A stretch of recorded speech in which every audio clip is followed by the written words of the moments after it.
आज हम geography lesson number 7 human environment settlement transport and communication इसके बारे में पढ़ेंगे।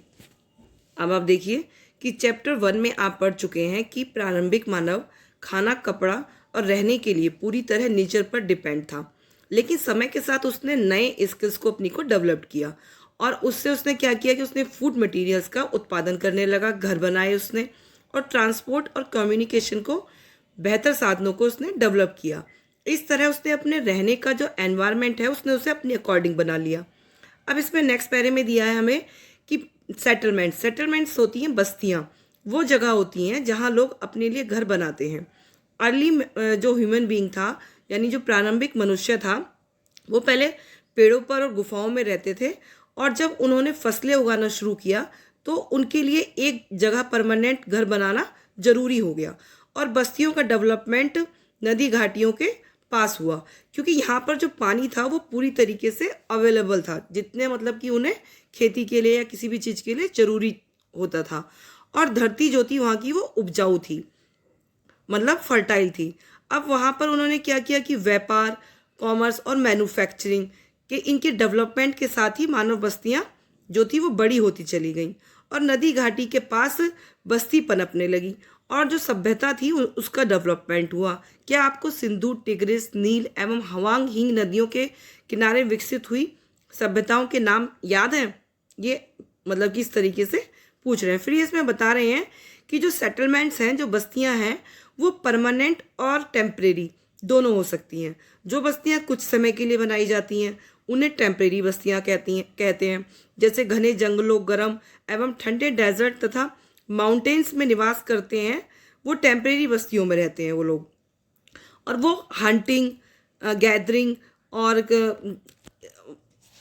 शिफ्टिंग, कल्टीवेशन, ट्रांसह्यूमेंस, इस तरह से वो लोग करते हैं। फिर इसके बाद बता रहे हैं कि जबकि अधिकांश जो बस्तियां होती हैं आज परमानेंट बस्तियां हैं, इन बस्तियों में लोग रहने के लिए घर बनाते हैं जो परमानेंट। अब देखिए ये जो येलो पार्ट में दिया हुआ है ट्रांसह्यूमेंस, इसका मतलब होता है ऋतु प्रवास। लोगों के मौसमी आवागमन को ट्रांसह्यूमेंस कहते हैं। जो लोग पशु पालते हैं वे मौसम में परिवर्तन के अनुसार नए चारागाहों की खोज में निकल जाते हैं। अब इसमें देखिए ये नीचे इस वाले पैराग्राफ में ये आपको ये बातचीत कर रहे हैं।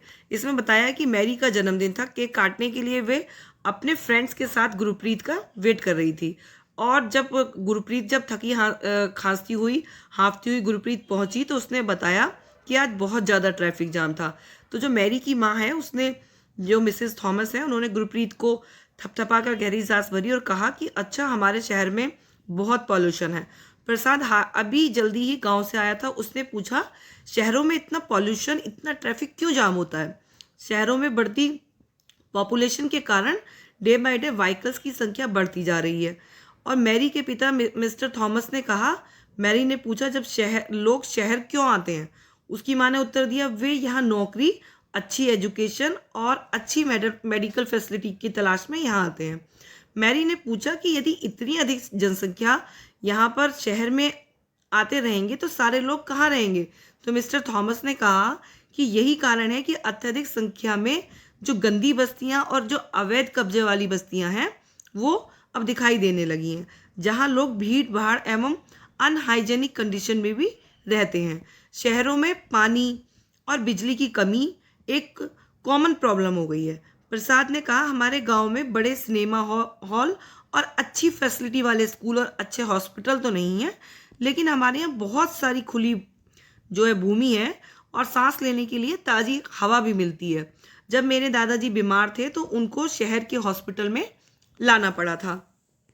अब ऊपर दिए जो हमारी जो कन्वर्सेशन हुई है इसमें, अब आप देख सकते हैं, तो इसमें दो अलग अलग तरह की हमें बस्तियों के बारे में बताया गया है।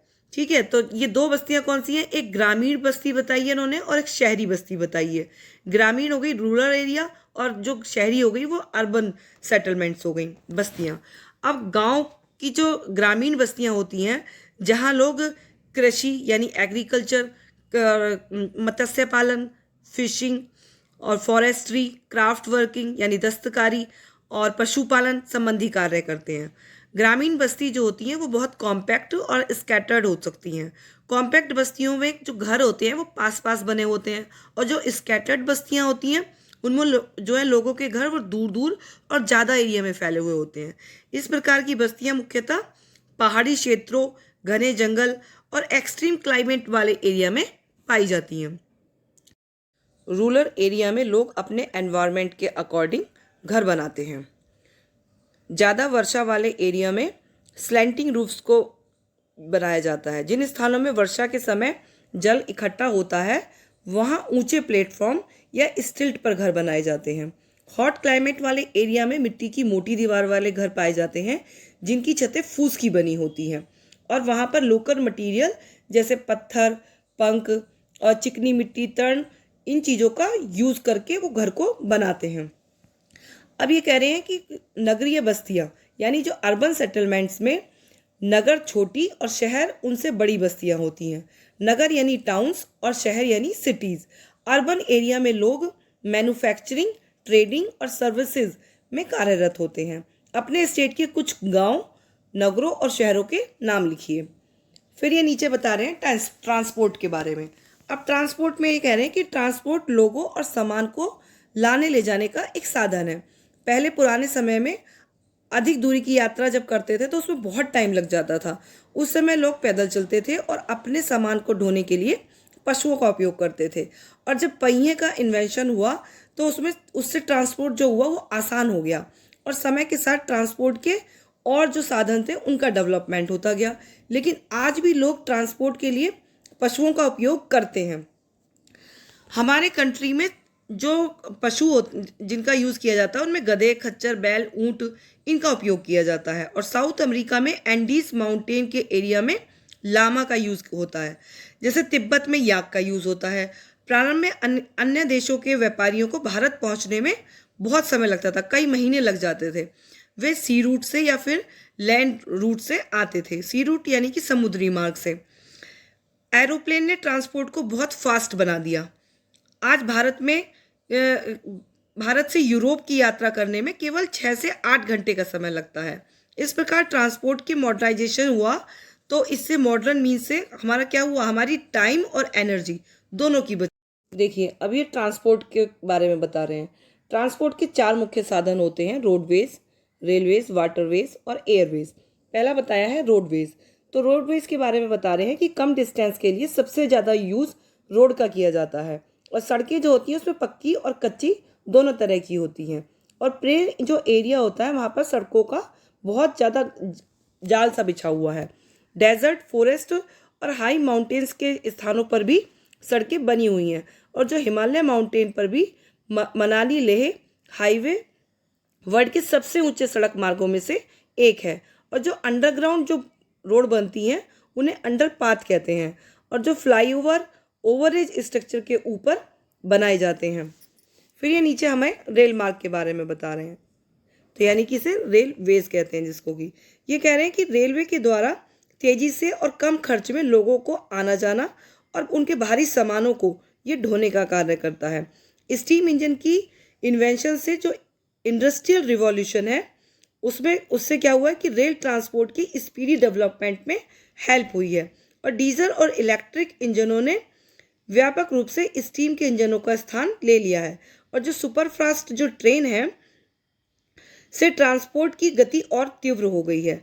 और प्लेन एरिया में रेलवे नेटवर्क वेल डेवलप्ड है, और एडवांस टेक्नोलॉजी से डिफ़िकल्ट पहाड़ी एरिया में भी रेलवे लाइन पॉसिबल हो गई है, मतलब वो बिछाई जा सकी है। लेकिन इनकी जो संख्या है वो काफ़ी कम है। भारतीय रेलवे का नेटवर्क वेल डेवलप्ड है और यह एशिया में सबसे बड़ा है। वाटरवेज, आप पहले पढ़ चुके हैं कि पहले समय में ट्रांसपोर्ट के लिए वाटरवेज का यूज़ किया जाता था। अधिक दूरी में भारी और बड़े आकार वाले सामानों को ढोने के लिए वाटरवेज सबसे सस्ता साधन होता था। ये मेनली 2 प्रकार के होते थे, जिनमें कि पहला है इनलैंड वाटरवेज और सी रूट्स। ये 2 तरीके से बताए हैं। नावें, नदियों और झीलों का यूज़ इनलैंड वाटरवेज के लिए होता था। कुछ इम्पोर्टेंट इनलैंड वाटरवेज है Ganga Brahmaputra river system, north America में ग्रेट लेक और अफ्रीका में नील नदी। सी रूट्स और ओशियनिक रूट्स का उपयोग मोस्टली व्यापारिक माल और सामान को एक देश से दूसरे देश में पहुंचाने के लिए करते हैं। ये रूट्स पोर्ट से कनेक्टेड होते हैं। और वर्ल्ड के कुछ इम्पोर्टेंट जो पोर्ट्स हैं उनमें एशिया में सिंगापुर, मुंबई, नॉर्थ अमेरिका में New York, Los Angeles, south America में रियो डी जेनेरियो, अफ्रीका में डरबन, कैपटाउन, ऑस्ट्रेलिया में सिडनी, यूरोप में लंदन, ये हैं। क्या आप वर्ल्ड के कुछ और पोर्ट्स के बारे में जानते हैं तो उनके नाम बता सकते हैं? एयरवेज। एयरवेज में इसमें बता रहे हैं कि 20th सेंचुरी के शुरू में डेवलप्ड यह ट्रांसपोर्ट सबसे तीव्र मार्ग है, मतलब ये फास्ट वे होता है जो एयरवेज होता है।